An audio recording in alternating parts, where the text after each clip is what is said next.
আচ্ছা, হজের ব্যাপারটা আসলে কি? হজ করতে কাবা ঘরে কেন যেতে হয়? নিজ নিজ এলাকায় কেন হজ করা যায় না? কাবা তাওয়াফের কারণটা আসলে কি? এই যে শয়তানকে পাথর মারা হয়, সেটারই বা উদ্দেশ্য কি? হাজরে আসওয়াদে সবাইকে চুমু খাইতে হবে, এটাই বা কেন? তাছাড়া অমুসলিমদের জন্য হজের ময়দানে প্রবেশ নিষিদ্ধ, এর আবার কারণ কি? অমুসলিমরা হজের ময়দানে থাকলে কি এমন অসুবিধা? তার চাইতে বড় প্রশ্ন হলো, হজের জন্য রংবিহীন সেলাইবিহীন সাদা কাপড় কেন পরতে হয়? জোব্বা পাঞ্জাবি পরে বা স্যুটকোট পরে কেন হজ করা যায় না? বন্ধুরা, হজ সম্পর্কে আমরা ছোটবেলা থেকেই কতগুলো নিয়ম কানুনের কথাই কেবল শুনে এসেছি, কিন্তু এসব নিয়ম কানুন, বিধিনিষেধ ও রীতিনীতি কেন দেওয়া হয়েছে, এসবের উদ্দেশ্য কি, কাজ কি, সেটা আমাদেরকে কেউই বলেনি। ফলে আমাদের হাজিরা হজ করতে যাচ্ছেন, নিয়ম কানুন পালন করছেন আর ঘরে ফিরে আসছেন, কিন্তু তাদের নিজেদেরও চরিত্রের বিশেষ কোনো পরিবর্তন আসছে না। হতভাগা এই মুসলিম উম্মারও চেহারায় কোনো পরিবর্তন আসছে না। অথচ রাসূল সাল্লাল্লাহু আলাইহি সাল্লাম সারা জীবনে হজ করেছেন মাত্র একবার, আর সেই এক হজেই পাল্টে গিয়েছিল পুরো আরব উপদ্বীপের ভাগ্য। বন্ধুরা, আজকের ভিডিওতে আমরা হজ ও হজের বিভিন্ন নিয়ম কানুন ও রীতিনীতির কোনটার কি উদ্দেশ্য, কোনটার কি কাজ, সেটা জেনে নিব ইনশাল্লাহ। আশা করি ভিডিওটা মনোযোগ দিয়ে শেষ পর্যন্ত দেখবেন। প্রথমেই জানা যাক হজ আসলে কি। বন্ধুরা, বর্তমানে মনে করা হয় হজ হলো আল্লাহর ডাকে সাড়া দিয়ে তার কাবা ঘরে গিয়ে হাজিরা দেওয়া। তো ভাইজান, আল্লাহর ডাকে সাড়া দিতে আপনাকে 1000 মাইল পথ পাড়ি দিয়ে মক্কায় যেতে হবে কেন? আল্লাহ কি শুধু কাবা ঘরেই আছেন? তিনি তো বলেছেন তিনি আমাদের ঘাড়ের রগের চাইতেও নিকটে আছেন। আমরা যেখান থেকেই তার ডাকে সাড়া দেই তিনি আমাদের কথা শুনবেন। কিন্তু হজের নিয়ম হচ্ছে সারা পৃথিবী থেকে লক্ষ লক্ষ মুসলমান হাজার হাজার মাইল পথ পাড়ি দিয়ে মক্কায় একটা নির্দিষ্ট স্থানে একত্রিত হওয়া। তাছাড়া হজে প্রচুর নিয়ম কানুন অনুসরণ করতে হয়। লক্ষ লক্ষ মানুষের ভিড়ে শত শত নিয়ম শৃঙ্খলা অনুসরণ করে কি আল্লাহকে ভালোভাবে ডাকা যায়, নাকি একাকে নিভৃতে মনোযোগ দিয়ে ডাকা যায়? অবশ্যই একা একা ভালোভাবে ডাকা যায়, কিন্তু হজের নিয়ম হচ্ছে লক্ষ লক্ষ মানুষের ভিড়ে উপস্থিত হওয়া। এ থেকেই বোঝা যায় হজ শুধুই একটি উপাসনা সর্বস্ব বিষয় নয়, এর অন্য কোনো জাগতিক উদ্দেশ্যও আছে। প্রশ্ন হলো, কি সেই জাগতিক উদ্দেশ্য? বন্ধুরা, প্রকৃতপক্ষে হজ হলো মুসলিম উম্মার বার্ষিক মহাসম্মেলন। আমি জানি এই কথাটা একটু কঠিন শোনাচ্ছে, তাই সহজে বোঝার জন্য আরেকটু বিস্তারিত বলা যাক। দেখেন, ইসলামের সিস্টেম হলো পুরো মুসলিম উম্মা হবে এক জাতি এবং তাদের ইমাম বা কেন্দ্রীয় নেতা হবেন একজন। তার নিযুক্ত আমিরগণ বিভিন্ন এলাকার প্রশাসনিক কার্যক্রম পরিচালনা করবেন, আর এই কাজে মসজিদগুলো হবে রাষ্ট্রীয় কার্যালয়ের মতো। প্রতিদিন 5 ওয়াক্ত নামাজের জন্য মুসলমানরা যখন মসজিদে একত্রিত হবে, তখনই তাদের ছোটখাটো স্থানীয় সমস্যার সমাধান আমিরের কাছ থেকে পেয়ে যাবে। যদি ওখানে সমাধান না হয়, তাহলে সপ্তাহে একদিন জুমার ব্যবস্থা রাখা হয়েছে, সেখানে জুমার নামাজ শেষে ওই সমস্যার সমাধান হয়ে যাবে। কিন্তু ধরেন সমস্যাটা আরো বড় কোনো জাতীয় সমস্যা, তাইলে সেটার সমাধান কিভাবে হবে? সেজন্য আল্লাহ রেখেছেন আরাফাতের ময়দান। বছরে একদিন সারা বিশ্বের নেতৃস্থানীয় মুসলিমরা হজের ময়দানে সমবেত হবেন।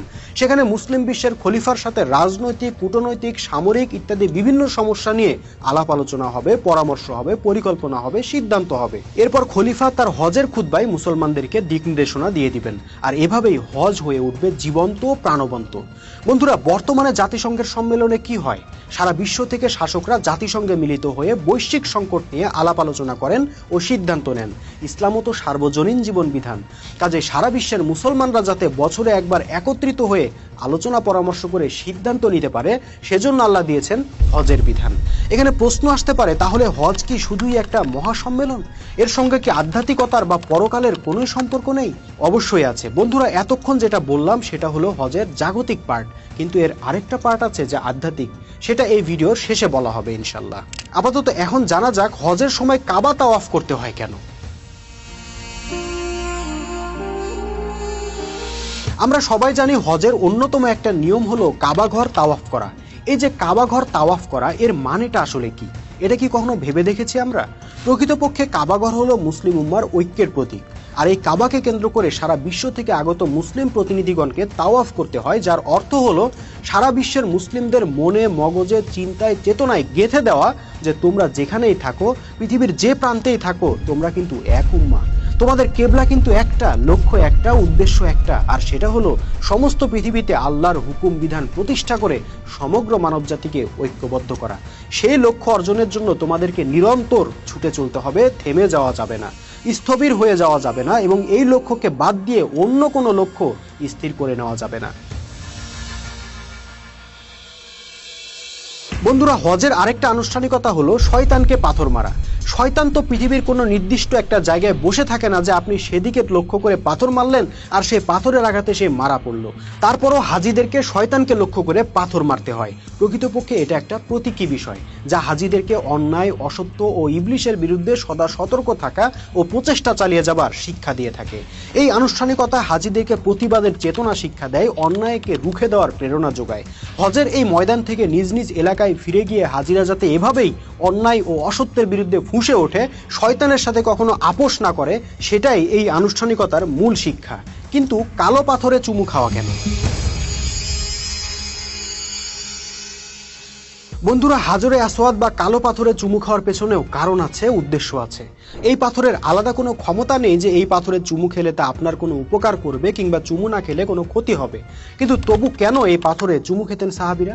আসল ঘটনা হলো, সারা বিশ্বের লক্ষ লক্ষ মুসলমান যখন একত্রিত হয়ে একই পাথরে চুমু খায়, তখন এই পাথরটাও হয়ে ওঠে মুসলিমদের পারস্পরিক সৌহার্দ্য, ভালোবাসা ও ভ্রাতৃত্বের মেলবন্ধন।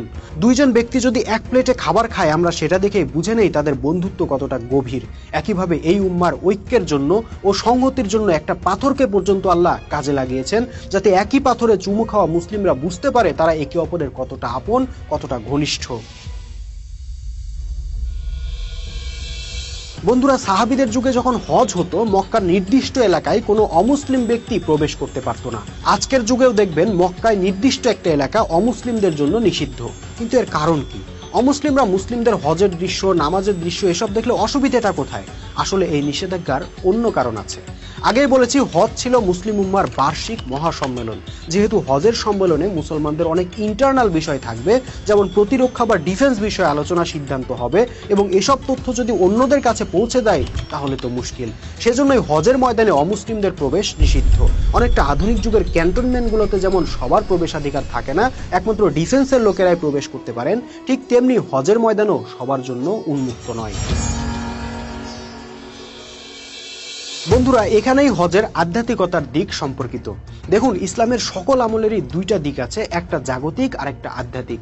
হজেরও তাই। হজের ময়দান একদিক থেকে মুসলিম উম্মার বার্ষিক মহাসম্মেলন, যা থেকে তাদের জাগতিক বিভিন্ন সংকটের সমাধান আসবে, একইভাবে কিন্তু এটা আধ্যাত্মিকতারও নিখুঁত একটা মহড়া। হজের ময়দানে দুনিয়াবি ভোগবিলাসিতার কোনো সুযোগ নেই। এখানে ধনী, গরিব, সাদা, কালো নির্বিশেষে সবাই যার যার দুনিয়াবি শান শওকত ছেড়ে দিয়ে 2 পিস সেলাইবিহীন কাপড় পরে আল্লাহর সামনে হাজিরা দিয়ে বলছেন, লাব্বাইক আল্লাহুম্মা লাব্বাইক। এ যেন একখণ্ড হাসরের ময়দান, যেন সবাই সবকিছু পেছনে ছেড়ে শুধু আল্লাহর সন্তুষ্টির জন্য ভিক্ষুকের বেশে উপস্থিত হয়েছেন আল্লাহর ডাকে। হজের সময় এই মানুষগুলোর আত্মার ফরিয়াদ হবে এমন যে, হে আল্লাহ, আজকে যেভাবে আমি আমার সর্বস্ব পার্থিব সম্পদ, স্ত্রী, পুত্র, পরিজন, ঘর বাড়ি ছেড়ে তোমার ডাকে সাড়া দিয়ে এই ময়দানে এসে দাঁড়িয়েছি, একইভাবে যেন তোমার দিন প্রতিষ্ঠার সংগ্রামে আমার সমস্ত জীবন সম্পদ কুরবান করে হাসরের দিন তোমার সামনে মুমিনের মর্যাদা নিয়ে এভাবেই দাঁড়াতে পারি। তুমি আমাকে সেই তৌফিক দিও। বন্ধুরা, খেয়াল করেছেন কি, একদিকে জাতির লক্ষ্য অর্জনের জন্য জাগতিক বিভিন্ন প্ল্যান, পরিকল্পনা ও প্রচেষ্টায় শরিক হওয়া, জাতির ইমামের দিক নির্দেশনা ভালোমতো বুঝে নেওয়া, আরেকদিকে ব্যক্তিগতভাবে এই সমাবেশকে হাসরের মহড়া হিসেবে বিবেচনা করে দুনিয়াবি লোভ লালসা থেকে বেরিয়ে আসার শিক্ষা। এর চাইতে উত্তম ভারসাম্যপূর্ণ ব্যবস্থা আর কি হতে পারে? এই হলো হজ, প্রকৃত ইসলামের হজ। কিন্তু হায় দুর্ভাগ্য আমাদের, আজ আমাদের অখণ্ড একটা মুসলিম উম্মাও নেই, একজন ইমামও নেই। ইমাম যখন নেই, তখন আমাদের সংকটের সমাধান কে দিবে? কার নেতৃত্বে হবে উম্মার বার্ষিক মহাসম্মেলন? কে দিবে সিদ্ধান্ত? না, কেউ নেই। যারাও বা আছেন, সেই মুসলিম নেতারা এখন আর জাগতিক সংকট সমাধানের জন্য হজের দিনে আরাফাতের ময়দানে ছুটে যান না। তারা এখন ছুটে যান new York, Geneva, Moscow, Beijing কিংবা লন্ডনে। পশ্চিমা প্রভুরাই এখন ঠিক করে দেয় কিভাবে চলবে মুসলিম দেশগুলো। ওদের নির্দেশে আমরা এক উম্মা ভেঙে 57 টুকরা হই, ওদের সহায়তা নিয়ে একে অপরের বিরুদ্ধে যুদ্ধ করি, ওদের চাপিয়ে দেওয়া বিধানে আমাদের রাজনীতি, অর্থনীতি, বিচার ব্যবস্থা চালায়। এক কথায় ওরাই এখন আমাদের প্রভু, আমাদের ইলাহ, আর ওদের দেশগুলোই আমাদের কেবলা। তবে হ্যাঁ, হজ কিন্তু আমরা বাদ দেই নাই। টাকা পয়সা জমিয়ে প্রতি বছর লক্ষ লক্ষ মুসলমান ছুটে যাচ্ছি মক্কায়, বিশাল বড় জমায়েতে যোগ দিচ্ছি, কিন্তু কেন যোগ দিচ্ছি জানি না। কাবা তাওয়াফ করছি, কিন্তু কেন করছি জানি না। শয়তানকে পাথর মারছি, কিন্তু কেন মারছি জানি না। বেতনভুক্ত মুফতি সাহেবের হজের খুতবা শুনছি, কিন্তু কি বলছে বুঝি না।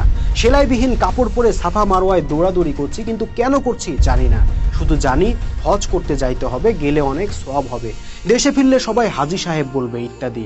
তাহলে কি হজে যাব না?